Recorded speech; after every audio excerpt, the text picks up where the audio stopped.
Port Moresby, New Guinea, May 1943, 0300 hours. 4. The boneyard never slept, but it was quietest at 3 in the morning. Captain Silas Merrick walked the graveyard of broken aircraft with a flashlight in one hand and insomnia in his bones. The tropical heat had lifted just enough to breathe. The air smelled of aviation gas, rust, and failure. Row after row of shattered B-17 bombers sat in the darkness like headstones, missing wings, shredded tails, fuselages that looked like they'd been fed through a shredder. The 5th Air Force called it the Elephant Graveyard. Pilots called it the place where good men's luck ran out. Merrick was 34 years old, too old for combat flying, too stubborn to care. He had a face carved from hard experience and eyes that hadn't closed properly in 3 years. The squadron surgeon called it chronic insomnia. Merrick called it Tuesday. While other pilots slept, he walked. While other officers trusted their ground crews, he checked their work with his own hands. The brass called him an eager beaver. In the Army Air Force, that wasn't a compliment. It meant you didn't trust the system. It meant you asked too many questions. It meant you flew like you had something to prove and nothing to lose. All of it was true. His flashlight beam swept across the wreckage until it caught on something at the far end of the row. A B-17 sitting alone, unloved, forgotten. He walked closer. The tail number stopped him cold. 41-2666.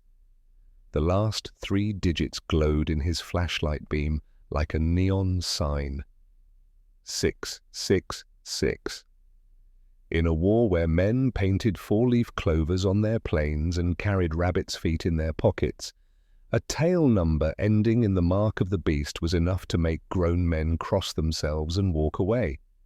But Merrick wasn't superstitious. He was practical. He circled the aircraft slowly, playing his light over the airframe. Heavy tail section. The elevators hung at an odd angle. The mechanic's report was taped to the cockpit window, yellowed and water-stained, unflyable. Heavy aft balance. Wallows in flight. Recommend scrap. Merrick climbed into the cockpit and sat in the pilot's seat. The controls felt wrong. The yoke was stiff, but not broken, not beyond saving. He closed his eyes and saw another cockpit. Another plane, 4 years ago. Ohio. Wright Field. November 1939. His younger brother, Jimmy Merrick, 21 years old, grinning in his brand-new flight suit before his first solo cross-country.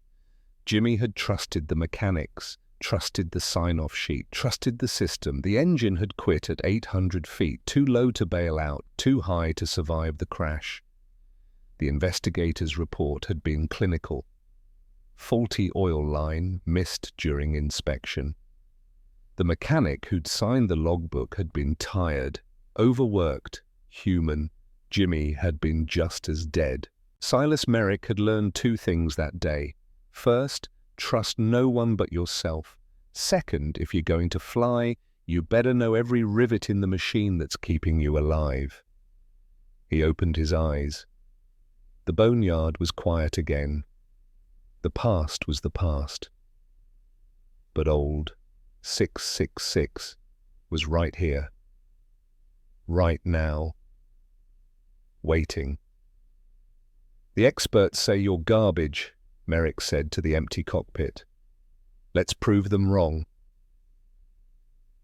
0600 hours, squadron operations. Major Caldwell looked up from his morning coffee and immediately regretted it. Captain Merrick stood in the doorway with that look on his face, the look that meant paperwork, the look that meant problems. What do you want, Merrick? Permission to salvage the B-17 at the end of the boneyard, sir. Tail number 666. Caldwell nearly choked. That flying dump truck. Merrick, that plane's been written off since February. It's stripped for parts. Not completely, sir. Engines are intact. Airframe is solid. I can make it fly.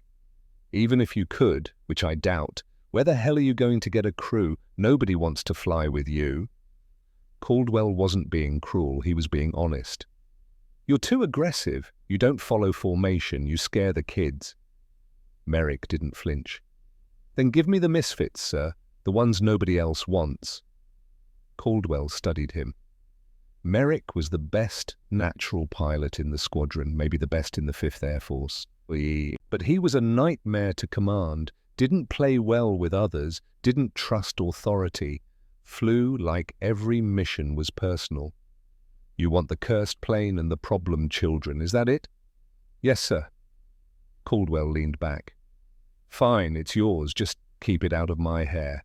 And Merrick?" He pointed his coffee cup like a weapon. "When that thing falls out of the sky, I'm writing, 'I told you so,' on your headstone." Merrick almost smiled. "Fair enough, sir." The build began that night. Merrick worked alone at first. He dragged toolboxes from the maintenance shed and set up shop under old 666's wing. He pulled the cowlings off each engine and inspected every cylinder. He crawled through the fuselage with a flashlight, checking every structural member. He traced every control cable from the cockpit to the control surfaces. The other mechanics thought he was crazy. They watched from a distance as the captain, who couldn't sleep, spent his nights rebuilding a plane the experts had condemned. But Merrick knew something they didn't. The plane wasn't cursed, it was just misunderstood. The heavy tail could be balanced with proper weight distribution. The sluggish controls could be adjusted. The problems weren't fatal, they were solvable. By the end of week 1, the engines ran clean. By the end of week 2, the flight controls responded smooth. By the end of week 3, Merrick was ready to weaponize. The standard B-17 carried 10 machine guns, 4 in the waist, 2 in the tail, 2 in the belly turret, 2 in the top turret. It was a defensive loadout designed to scare attackers away, not kill them. Merrick didn't want to scare anybody. He wanted to destroy them. He started scavenging the boneyard after midnight. He pulled .50 caliber machine guns from wrecked planes.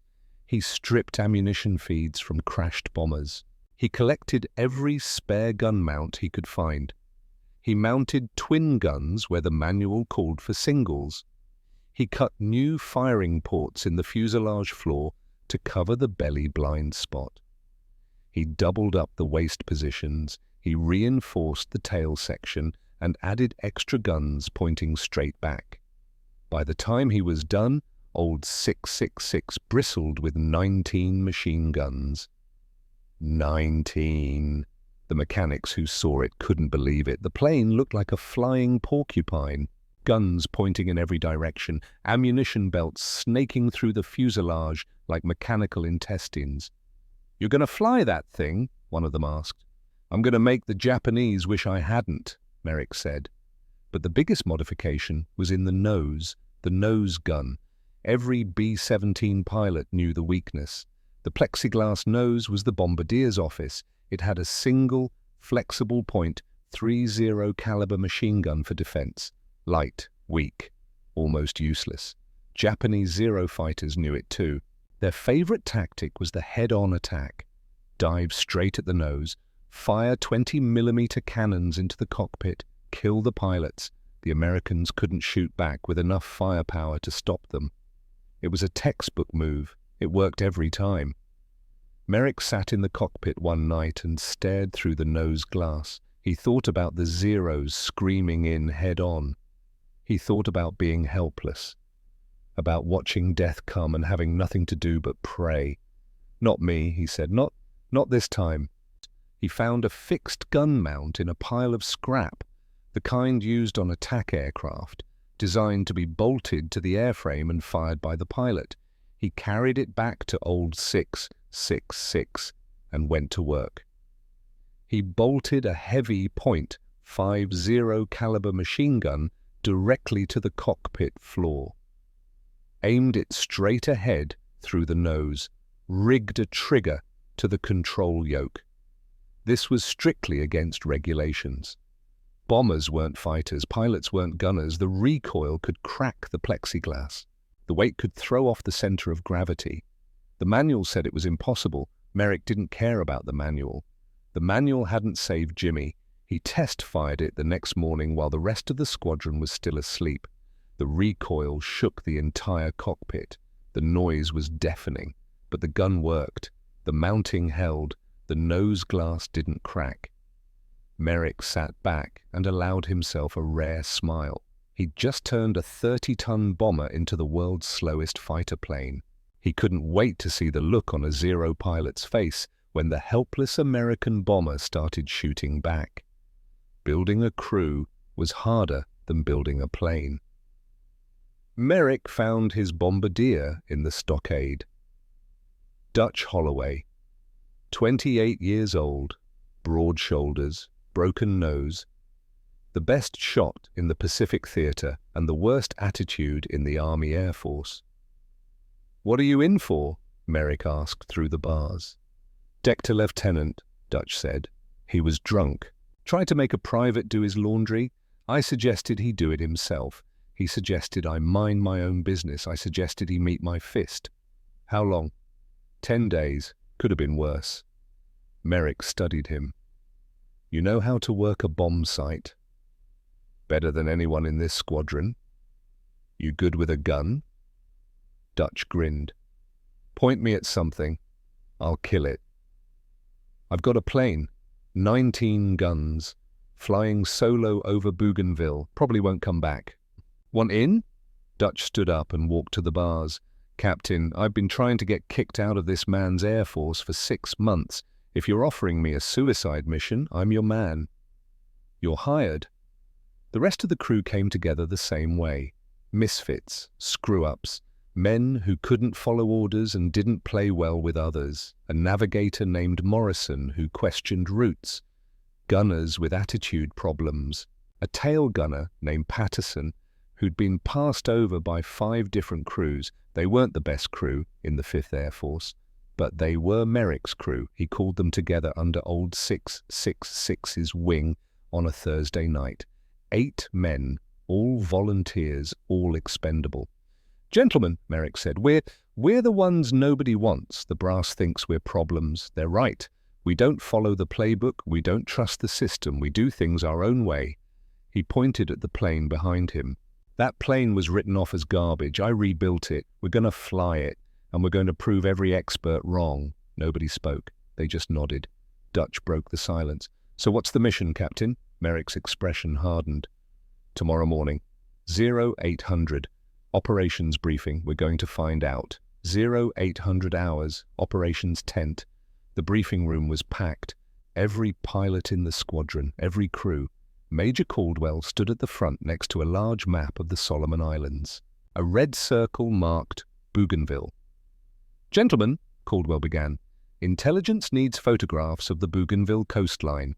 High resolution, detailed. We need to map every gun emplacement, every reef, every approach." He paused. The room was silent.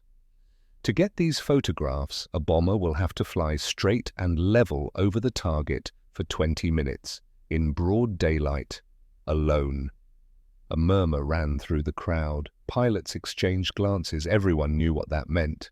Caldwell continued, "I'm not going to sugarcoat this. We've tried this mission 5 times in the past 6 months. Every crew has been lost. 35 men killed or missing. The Japanese defenses around Bougainville are the heaviest in the Pacific. Sending a single bomber into that airspace is suicide." He looked around the room. "But without these photographs, the Marines land blind. Intelligence estimates 2,000 casualties in the first week if we don't identify those gun positions." The room stayed quiet. Nobody moved. "I need volunteers," Caldwell said, but I won't order anyone to take this mission. It's your choice." Silence, long and heavy.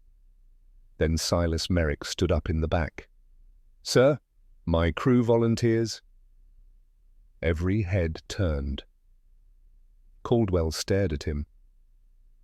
"Merrick, you're flying that boneyard wreck with a crew of court-martial candidates." "Yes, sir. The Japanese will tear you apart." "Maybe, sir, but I built that plane myself. I know every bolt, every wire, every gun. If anyone can get those photos, it's us." Dutch Holloway stood up next to him. "We're ready, sir." One by one, the rest of Merrick's crew stood. Caldwell looked at them. 8 men volunteering to die. He walked to his desk, picked up the mission orders, signed them. "You launch at 0600 tomorrow. God help you, Captain." Merrick took the orders. "We'll bring you your photos, sir." 2,300 hours, the night before, Merrick walked out to old 6661 last time. The moon was full. The plane sat in the darkness like a sleeping beast. 19 guns, thousands of rounds of ammunition, cameras loaded and ready. Dutch walked up beside him. "You really think we can pull this off?" Merrick didn't answer right away. He looked at the plane, at the tail number, at the work of his own hands. "I don't know," he said finally. "But if we die on our terms, not theirs." Dutch nodded. "That'll do, Captain." They stood in silence. The jungle hummed around them. Somewhere in the distance, an engine coughed to life. Tomorrow, they would fly into hell, alone, outnumbered, outgunned. But tonight, under the moon, Silas Merrick allowed himself one last moment of certainty. He had built something the experts said was impossible. Now he was going to fly it. 05:45 hours. Port Moresby Airfield. The sky was still dark when Silas Merrick walked the pre-flight circle around old 666. His hands moved automatically. Control surfaces, fuel caps, landing gear. Propeller blades, every rivet, every seam. The ritual of a man who trusted nothing he hadn't checked himself. The ground crew watched from a distance. They'd fueled the plane, loaded the cameras, armed the 19 guns, but nobody came close. The tail number still made them nervous. Merrick climbed into the cockpit at 05:55. Dutch Holloway was already in the bombardier's position in the nose, running checks on the bomb sight and cameras. The rest of the crew moved through the fuselage in practiced silence, checking guns, testing intercoms, loading ammunition belts. At exactly 600, Merrick fired the engines. One by one, the 4 Wright Cyclone radials caught and roared. The propellers became silver discs in the dawn light. The whole airframe shook like a living thing waking up. Black smoke belched from the exhaust stacks. The smell of high-octane fuel filled the cockpit. Merrick advanced the throttles. Old 666 began to roll. The plane was heavy. 19 guns, 10,000 rounds of ammunition, full fuel tanks, mapping cameras. It wallowed down the taxiway like a drunk elephant. The tail wanted to swing. The brakes felt mushy. Merrick held her steady. He'd flown this plane a dozen times in the past 2 weeks. He knew her moods, her quirks, the way she wanted to pull left on takeoff, the way she didn't like climbing in hot air. He lined up on the runway, pushed the throttles to the firewall. The engines screamed. The plane accelerated, 50 miles per hour, 60, 70. The trees at the end of the runway rushed closer, 80 miles per hour. The control yoke went light in his hands, 90. Merrick pulled back. The nose lifted. The main wheels stayed on the concrete for another heartbeat. Then they broke free. Old 666 clawed into the humid morning air, groaning under the weight, fighting for altitude. They were airborne. Dutch's voice crackled over the intercom. "Gears up." "Flaps up. We're flying, Captain." "Roger that. Set course 340. Climb to 25,000. The flight to Bougainville would take 4 hours. 4 hours to think. 4 hours to wonder if this was the stupidest thing Silas Merrick had ever done. Probably was. He settled into the rhythm of the engines and flew north. 1,000 hours. Approaching Bougainville, the island appeared on the horizon like a green stain on the blue ocean. Volcanic peaks jutted through morning clouds. From 25,000 feet it looked peaceful, beautiful even. Merrick knew better. Intelligence had briefed them. Bougainville was a fortress. The Japanese had carved 3 airfields into the jungle. Hundreds of Zero fighters, Anti-aircraft guns covering every approach. 5 American recon missions had died trying to photograph this place. 35 men hadn't come home. Merrick keyed the intercom. 5 minutes to target. Dutch, cameras ready? Ready, Captain. Soon as we're over the coast, I start shooting. Everyone else, eyes open. They're going to come. Question is when. The gunners acknowledged, short, professional, no chatter. Merrick checked his instruments. Altitude 25,000 feet. Airspeed 160. Fuel 3/4. Weather clear. Perfect conditions for killing. He leveled the plane off and pointed the nose at the island. The cameras needed 20 minutes of straight and level flight. No turns, no evasion. Just fly the line and pray the plane held together. They crossed the coastline at 10:04 hours. Dutch's voice. Cameras rolling. Hold her steady, Captain. Merrick gripped the yoke. His hands were rock steady. His pulse was not. The intercom crackled. The tail gunner, Patterson. His voice was tight. Captain, contacts. 6 o'clock low, climbing fast.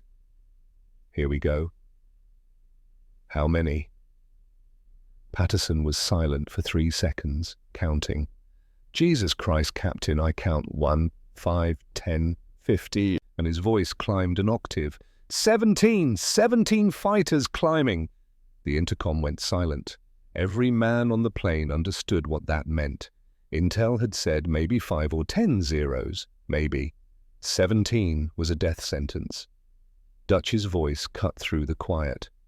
Captain, we abort? Merrick's jaw tightened. He'd flown 400 miles. 35 men had died trying to get these photos. 2,000 Marines were counting on this mission. Negative. We finished the run. Stay on those cameras, Dutch. You're insane. Probably. Merrick watched the altimeter. The zeros were climbing fast. Light, agile, built for speed. They'd be at altitude in 3 minutes. He checked his watch. The cameras needed 17 more minutes. The math was simple. 17 zeros. 17 minutes. 1 bomber. He looked down at the fixed machine gun mounted to the cockpit floor. The trigger rigged to his yoke. The modification the experts said was impossible. Time to see if they were right. 10:07 hours, first contact. The zeros reached altitude at 10:07. Merrick saw them through the windscreen, silver specks against the blue sky. They were circling, organizing, setting up their attack runs. Patterson called them out. Splitting into groups, Captain. 3 breaking left, 4 breaking right, the rest coming around front. Classic tactics. Hit from multiple angles. Overwhelm the defenses. Merrick keyed the intercom. Waist gunners, watch your sectors. Tail, call out threats. Dutch, you've got the flexible nose gun if they come head on. Roger. The zeros swung wide. They were setting up for the textbook move, the one that had killed every other recon crew, the head-on attack, because every Japanese pilot knew the B-17 was weak in the nose. Merrick watched them line up. 6 fighters climbing high. They'd roll over and dive straight at the cockpit, come in fast, rake the glass with 20mm cannon fire, kill the pilots, peel away before the American gunners could track them. It had worked 100 times before. Merrick waited. His right hand rested on the yoke, his thumb on the trigger he'd installed himself. The lead zero rolled into the dive, pointed straight at Merrick's face, committed. Merrick didn't bank away, didn't try to evade. Instead, he did something no B-17 pilot had ever done. He turned into the attack. He used the rudder pedals to skid the heavy bomber, lining up the nose, aiming the entire 30-ton aircraft like a rifle. The Zero was diving at 400 miles per hour. Closure rate was insane. The Japanese pilot would be waiting until he was in cannon range. 500 yards, 400, 300. Merrick could see the propeller now, see the wings, see the canopy. He waited. 250 yards. The Zero's wings lit up, muzzle flashes. The Japanese pilot had opened fire. Merrick squeezed the trigger. The fixed .50 caliber machine gun erupted. The recoil hammered through the cockpit floor. The noise was apocalyptic. Armor-piercing incendiary rounds streamed out of the bomber's nose at 2,600 feet per second. This wasn't defensive fire. This was execution. The rounds slammed into the Zero's engine cowling, through the propeller, into the engine block. The Japanese fighter didn't just take damage. It disintegrated. The engine exploded. The propeller sheared off. The wings folded. 1 second, it was a lethal machine diving for the kill. The next second, it was a fireball tumbling past Merrick's window. Merrick released the trigger, blinked. The sky was clear. Dutch's voice over the intercom, quiet, awed. "Holy shit, Captain, did you just—" "Yeah." The Japanese radio chatter must have been chaos. Their lead had just been obliterated by a bomber, by a B-17. That wasn't possible, but the debris tumbling toward the ocean said different. The remaining 16 Zeros hesitated. Merrick could see them breaking formation, confused, probably radioing back to base. Then they got angry. 1,009 hours. The swarm. The Zeros stopped using tactics and started using rage. They came from every angle. 3 from the right, 4 from the left, 2 diving from above, 3 attacking the tail. The sky around Old 6.66 turned into a storm of tracers. The waist gunners opened up, twin .50 calibers roaring. Patterson was calling targets in the tail, firing controlled bursts. The top turrets spun, tracking fighters as they flashed past. Merrick flew the plane and fought at the same time. A Zero screamed across the nose. He squeezed the trigger. Missed. The fighter peeled away. 20mm cannon shells started punching through the wings. Dinner plate-sized holes appeared in the aluminum skin. The sound was like hail on a tin roof. Inside the fuselage, spent brass casings carpeted the floor. The air filled with cordite smoke. The temperature dropped as holes opened the interior to the sub-zero air outside. Dutch was fighting in the nose, his flexible gun swinging side to side. A Zero made the mistake of banking slow across his field of fire. Dutch led it perfectly. His tracers walked into the fighter's fuel tank. Orange fireball, another kill. But there were still 14. Merrick checked the clock. They'd been fighting for 3 minutes. The cameras needed 14 more.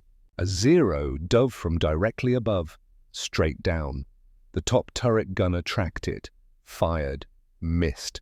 The fighter's cannon shells stitched across the fuselage roof. Shrapnel exploded inside the plane. Someone screamed over the intercom, then went silent. 10 minutes of film left. The Zeros regrouped. They'd figured out the nose gun now. They stopped attacking head-on, started hitting from the beam, from below, from the tail quarter. Merrick's modifications paid for themselves. The doubled waist guns created a wall of fire. The extra belly guns covered the blind spot. Every approach had teeth, but the Japanese had numbers, and time, and skill. They pressed the attack. 10-15 hours, blood price. The warning light flashed red.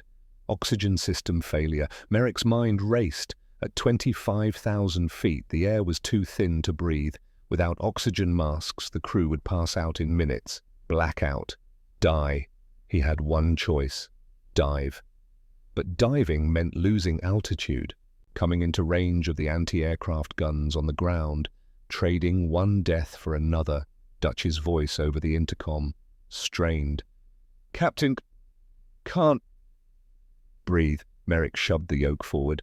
The nose dropped. Old 666 entered a shallow, high-speed dive. The altimeter unwound. 20,000 feet, 18,000, 15,000. The Zeros followed, relentless. At 12,000 feet, the ground fire started. Black puffs of flak exploded around the plane. Shrapnel pinged off the wings. And then Merrick felt the sledgehammer. A bullet punched through the cockpit floor, smashed into his left knee. The pain was white-hot, instant, blinding. His leg went numb. Blood soaked his flight suit. Another round tore through his right wrist. Merrick gritted his teeth, kept flying. He wedged his dead left leg against the rudder pedal, used its weight to keep the plane trim, flew with one good hand. The world started to grey at the edges. Blood loss. Shock. He slapped his own face, blinked hard. Not yet. Not yet. 5 minutes of film left. 1,018 hours. The last stand. In the nose, Dutch Holloway was dying. A 20-millimeter shell had exploded against the plexiglass. Shrapnel had torn into his stomach. He'd collapsed onto the deck. Blood pooled beneath him. He could feel his life draining away. Every breath was agony. His vision tunneled. But he could still hear the guns firing. His crew, his brothers. Dutch grabbed the gun mount. Pulled himself up. His hands were slippery with blood. His legs wouldn't work right. But he got to his knees, then his feet. He gripped the handles of the flexible .50 caliber. Swung it toward the window. A Zero was lining up for another pass. The pilot thought the nose gunner was dead. He was banking slow. Arrogant. Fatal mistake. Dutch's vision was fading, but his hands were steady. He'd been shooting since he was 8 years old. Pennsylvania coal country. Hunting squirrels with his father. This was just a bigger squirrel. He waited. Led the target. Squeezed the trigger. The burst caught the Zero in the engine. The cowling shredded. Smoke poured out. The fighter rolled inverted and fell. Dutch slumped against the gun. His fourth kill. He looked back toward the cockpit, saw Merrick hunched over the controls, saw the blood, saw the determination. "Get 'em home, Captain," Dutch whispered. Then his legs gave out. He slid down to the deck. His hand slipped off the gun. Morrison crawled forward, checked for a pulse. Nothing. "Captain," he said quietly over the intercom. "Holloway's gone." Merrick's voice was tight, controlled. "Understood. How much film left?" 2 minutes. Then we finish it. 1,020 hours. The break. The Japanese squadron leader had seen enough. He'd watched 4 of his pilots die, watched his best men get chewed up by a single bomber, watched a B-17 fight like a battleship. This wasn't normal. This was something else. His radio crackled, ground control ordering him to continue the attack, destroy the American plane. He looked at his fuel gauge, running low, looked at his ammunition counter, nearly empty, looked at the flying porcupine, still lumbering through the sky, still shooting, still flying, still refusing to die. He made a decision. "Break off," he ordered his squadron. "Return to base." The Zeros peeled away. One by one, they'd fought for 18 minutes. Lost 5 confirmed, damaged 3 more. Against 1 bomber, the sky went quiet. The only sound was the drone of old 666's engines, ragged, smoking, but still turning. Merrick watched them go. He didn't trust it, kept scanning for threats, but they were really leaving. Dutch's voice echoed in his memory. "Get 'em home, Captain." Merrick looked at the fuel gauge, the compass, the long, empty ocean between here and Port Moresby, 400 miles, with a shot-up plane, a dead leg, a shattered wrist. No hydraulics, no oxygen, no radio. The cameras clicked one last time, then stopped. The mission was complete. Now came the hard part. "Gentlemen," Merrick said over the intercom. His voice was calm, steady. "We're going home." He turned the battered fortress toward New Guinea and began the longest flight of his life. 1,022 hours. 400 miles from home. Silas Merrick took inventory, The good news, old 666 was still flying. 4 engines, 4 propellers turning, wings still attached to the fuselage. The bad news, everything else. Hydraulic pressure gauge read 0. That meant no brakes, no flaps, no nose wheel steering. Landing would be a controlled crash at best. The oxygen system was shot. Didn't matter now. They were at 10,000 feet, air thick enough to breathe. The radio was dead, bullet through the transmitter. No way to call ahead. No way to warn Port Moresby they were coming in hot, and Merrick himself was falling apart. His left knee was destroyed, the kneecap shattered by a Japanese bullet.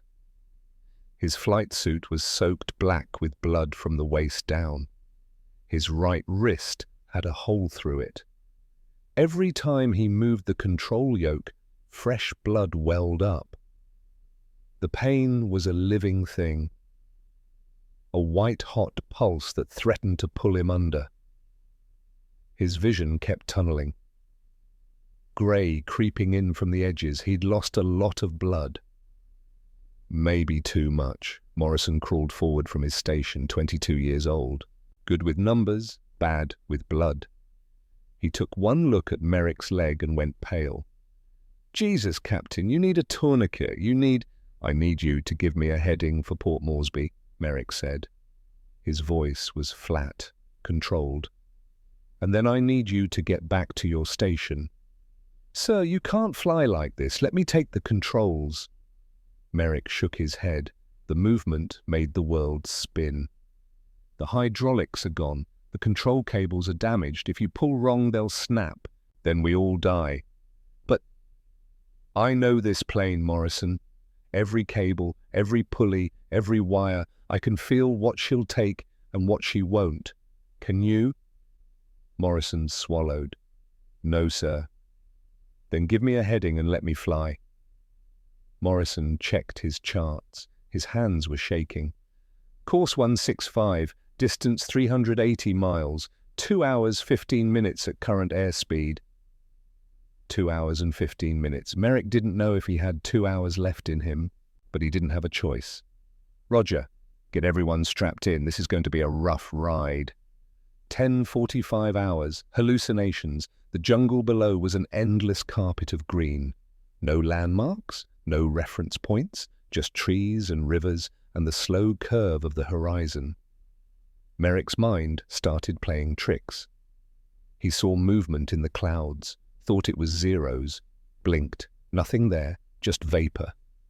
He saw his brother in the co-pilot's seat. Jimmy, 21 years old forever, grinning in his flight suit. You're not going to make it, Si, Jimmy said. You lost too much blood. Merrick closed his eyes, opened them. The seat was empty. Shut up, Jimmy, he muttered. I made a promise. His hands were getting cold. That was bad. That meant his body was shutting down non-essential systems, conserving blood for the brain and heart. Last-ditch survival mode. He wedged his shattered left leg harder against the rudder pedal, used the dead weight to keep the plane in trim. His right hand gripped the yoke. He could barely feel his fingers anymore. The number 3 engine coughed. The RPM dropped. The oil pressure gauge was dropping into the red. Of course. Why not? Add it to the list. He adjusted the mixture, leaned it out. The engine smoothed. For now. Morrison's voice over the intercom. Captain, how you holding up? Merrick almost laughed. Just fine, Morrison, living the dream. Another cough from number 3. More blood pooling on the floor. The coast of New Guinea appeared in the distance. Mountains beyond. The Owen Stanley Range. Merrick had forgotten about the mountains. 11:30 hours. The Needle's Eye. The Owen Stanley Range rose 13,000 feet above sea level. Jagged volcanic peaks covered in jungle. Treacherous updrafts. Hidden valleys. There was a pass. Every pilot who flew between Port Moresby and the north coast knew it. Narrow, tight, but navigable. In a healthy plane, old 666 was barely climbing. Number 3 engine was dying. The other 3 were running rough. The plane was heavy with battle damage. losing lift. Merrick checked the altimeter. 9,000 feet.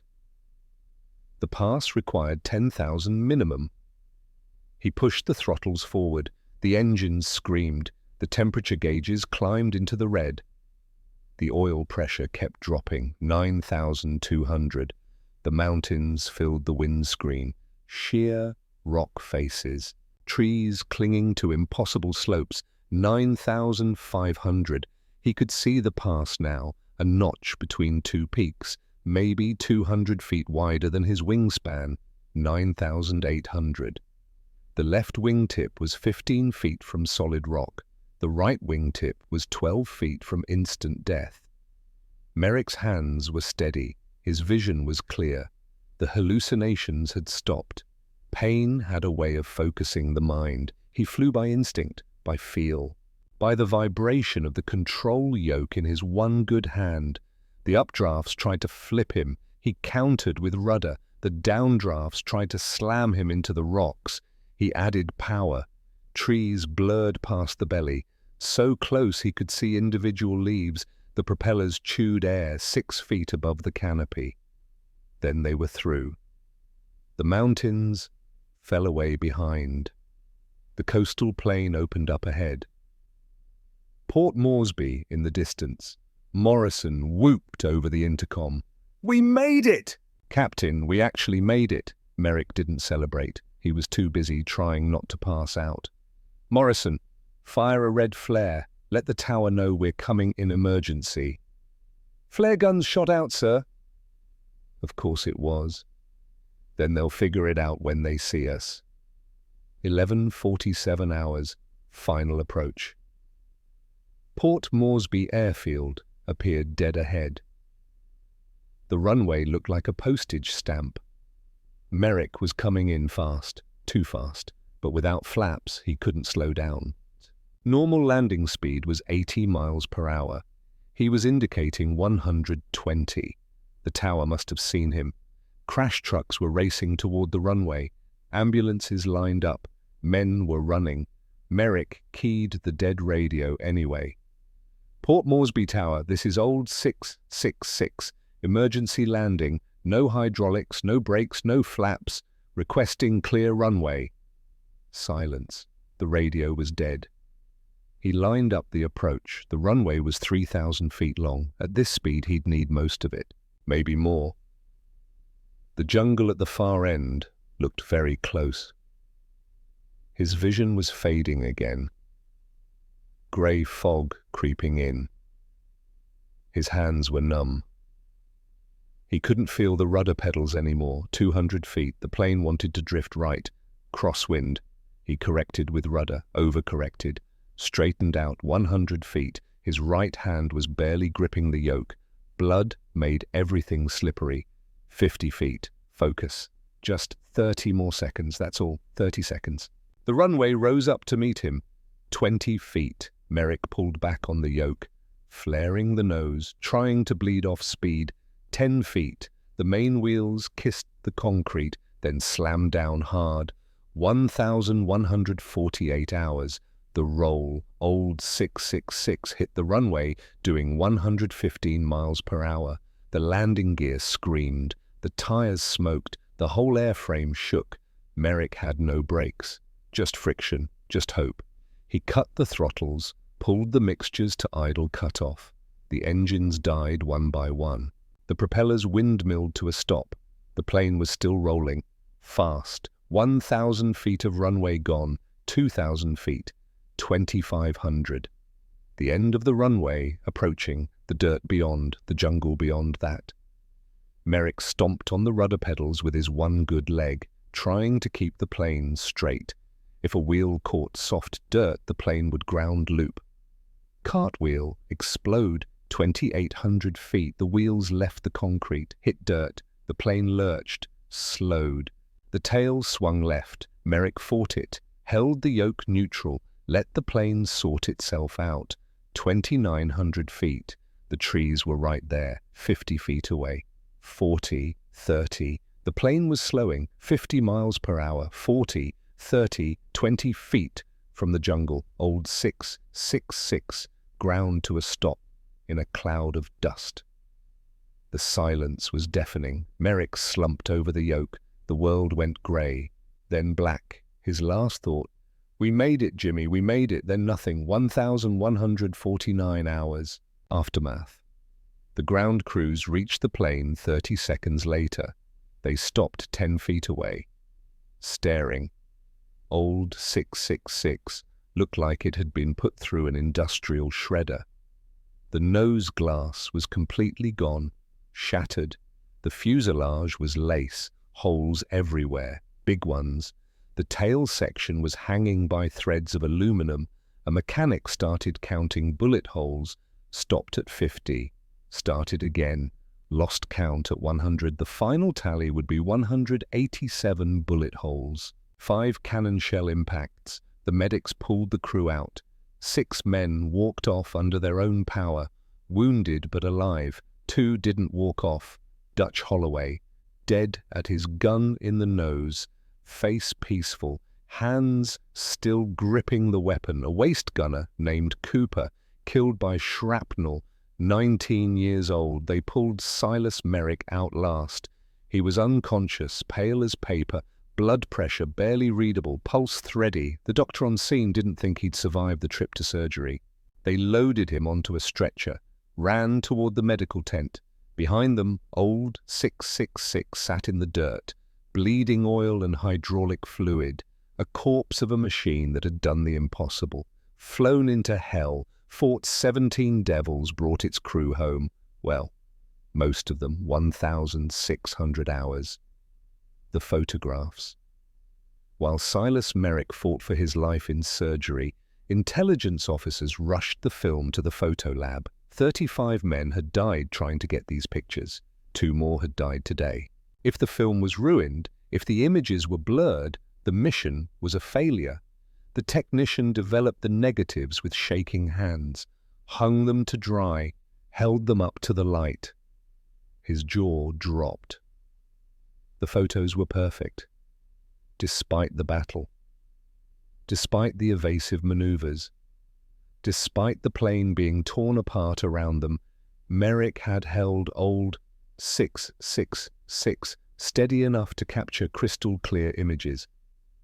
Every gun emplacement visible, every reef mapped, every airfield detailed, high resolution, professional quality. It was the impossible map the generals had asked for.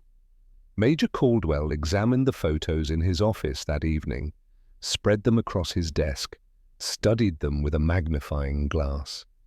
"My God," he whispered, "they actually did it." He walked to the hospital tent, asked about Merrick. The surgeon was non-committal. Captain Merrick had survived the surgery, lost his left leg below the knee, might not wake up, too early to tell. Caldwell stood by the cot, looked at the pale face, the bandages, the man who'd proven every expert wrong. "You stubborn son of a bitch," Caldwell said quietly. "You actually pulled it off." November 1st, 1943. Bougainville invasion. The Marines hit the beaches at dawn. They landed exactly where the photographs indicated safe approaches. They avoided 80% of the Japanese gun positions, the hidden reefs, the killing zones. The invasion planners had estimated 2,000 casualties in the first week without proper intelligence. The actual count? 78 killed in action. Silas Merrick's photographs had saved nearly 2,000 lives, men who would go home to their families, fathers, sons, brothers, all because one stubborn pilot refused to quit. December 4th, 1943. Awakening. Merrick woke up on December 4th. 4 weeks after the mission, he was weak, confused, his left leg ended at the knee, phantom pain where his foot used to be. A nurse told him where he was, what had happened, how long he'd been out. He asked about his crew. She told him. 6 survived, 2 didn't. He asked about Dutch. She nodded. "I'm sorry, Captain." Merrick closed his eyes, felt the weight of command, the burden of survival. "Did we get the photos?" he asked quietly. "Yes, sir, perfect. They used them for the invasion, saved thousands of Marines." Merrick nodded. It didn't make Dutch any less dead, but it gave his death meaning. That would have to be enough. December 15th, 1943. The medals. They held the ceremony in the hospital courtyard. Warm afternoon. Trade winds blowing. The smell of salt and engine oil. 2 Congressional Medals of Honor. The highest decoration the United States can bestow. Awarded for conspicuous gallantry and intrepidity, at the risk of life above and beyond the call of duty. The first went to Dutch Holloway, posthumous, for continuing to fight while mortally wounded, for refusing to leave his post, for protecting his crew until his last breath. Dutch's parents came. His father was a coal miner from Pennsylvania, hands scarred from 30 years underground, thick shoulders, quiet eyes. His mother wore black. Small woman, iron spine. They accepted the medal together. His mother's hands trembled as she took the blue ribbon. The Bronze Star. A general read the citation. Dutch's heroism, his sacrifice, his final stand. When it was done, Dutch's mother walked over to where Merrick sat in his wheelchair. She looked at him for a long moment, then spoke. "Captain Merrick," she said quietly, "David wrote to us about you. He said you were the only officer who treated them like men, not equipment." Merrick's throat tightened. "Ma'am, your son was the finest bombardier I ever flew with, the best shot in the Pacific. He died protecting his crew. He died protecting me." Her eyes were wet, but she didn't cry. "David's father and I, we knew when he enlisted that he might not come home, but knowing he died among brothers, with a captain who valued him..." She paused. "That gives us peace." She touched his hand. "Thank you for bringing him home, Captain. Thank you for making sure he didn't die alone in some jungle where we'd never find him." She walked away, back to her husband. They stood together, holding their son's medal. Merrick watched them go. The weight on his chest grew heavier. The second medal was for him. They pinned it on his hospital gown. He was too weak to stand. He accepted it sitting in a wheelchair. His voice was quiet when he spoke. "This belongs to all of them. Dutch, Cooper, Morrison, Patterson, every man who flew that mission. They're the heroes. I just flew the plane." But the medal stayed on his chest anyway. That night, alone in his hospital room, Merrick looked at the 2 medals side by side on his bedside table, his and Dutch's, both earned over Bougainville, both paid for in blood, brothers in bronze. He thought about Dutch's mother, about her words, about peace. He hadn't found his yet. But maybe someday. August 1945. The reunion. The war was over. Japan had surrendered. The atomic bombs had fallen. The world was trying to remember what peace felt like. 6 men gathered at a bar in San Francisco. Morrison, the navigator. Patterson, the tail gunner. The waist gunners. The ball turret gunner. The survivors of old 666. They didn't talk about the mission at first. Talked about baseball, about girls waiting back home, about jobs, about what they'd do with civilian life, normal things, safe things. But eventually, Morrison raised his glass. "To Dutch," he said simply, and to Cooper. "To Dutch and Cooper," they echoed. Merrick lifted his glass with his scarred right hand. The left hand that had once gripped the yoke was gone, amputated after infection set in, but he could still drink. "They bought us our lives," Merrick said. "We owe them more than we can ever repay." Patterson spoke quietly. Young kid who'd counted 17 zeros climbing that day. "What do we do with that debt, Captain?" Merrick thought about it. Thought about Jimmy and the faulty engine, about 35 men who'd died before them, about Dutch crawling back to his gun, about the photographs that saved 2,000 Marines. "We do it right," he said finally. "Whatever we do next, wherever we go, we do it right. We don't cut corners. We don't take shortcuts. We don't trust the system to check itself." He paused. "We honor them by living well, by building things that last, by making sure other people's brothers come home." They drank to that.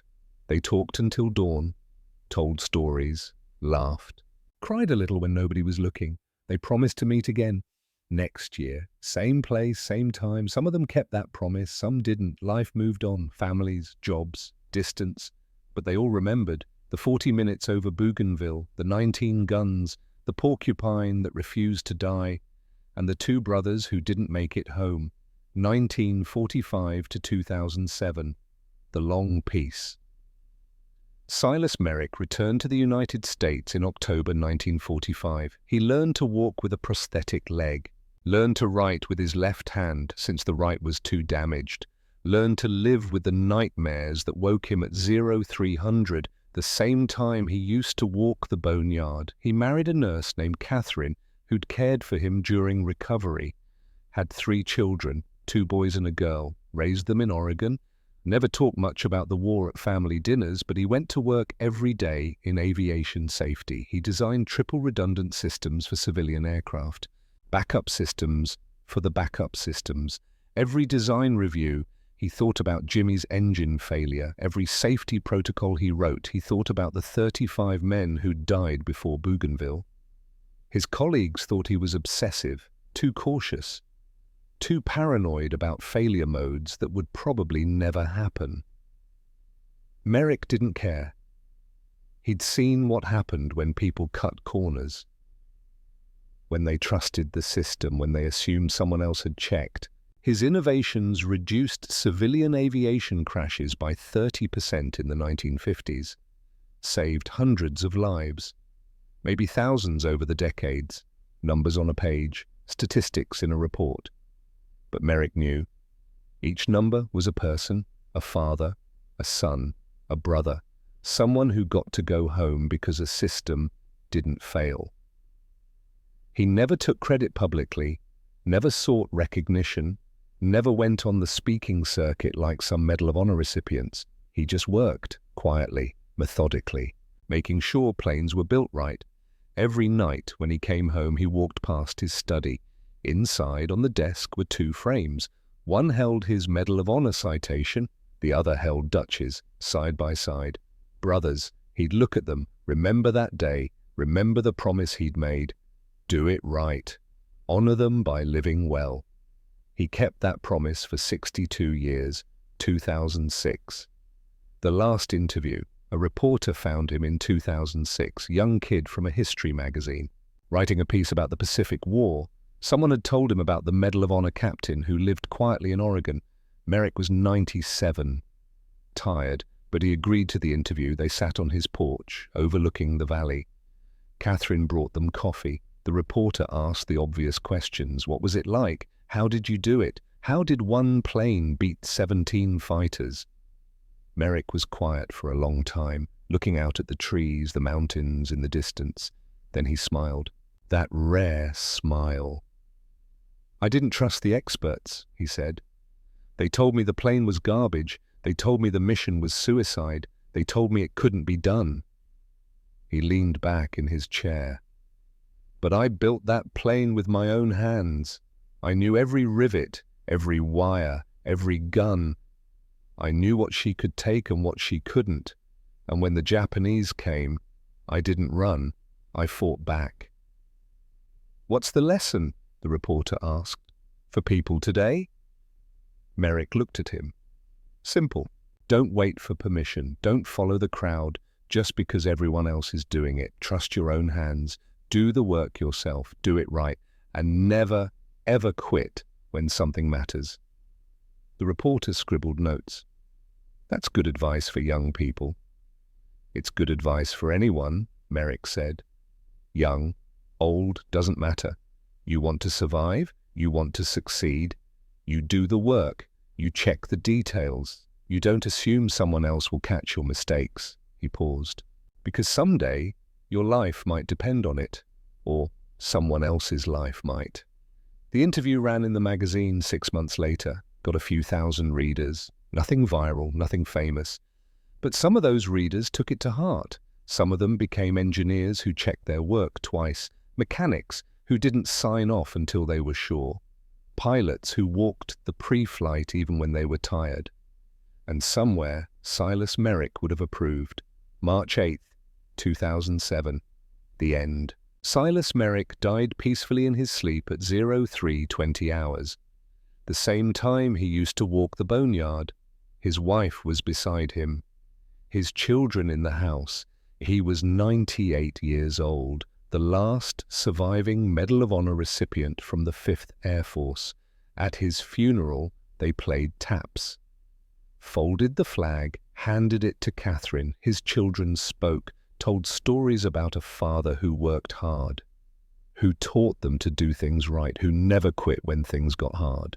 They didn't know all the details of his war. He'd never told them about the 19 guns, the 17 zeros, the 40 minutes of hell. But Morrison came to the funeral. Old now, walking with a cane, he pulled Merrick's son aside. "Your father saved my life," Morrison said simply. "Saved all our lives. He was the bravest man I ever knew." "What did he do?" the son asked. Morrison smiled. "Ask your mother to show you the medal, then ask her to tell you about Dutch. Your father would want you to know about Dutch." The legacy. Old 666 never flew again.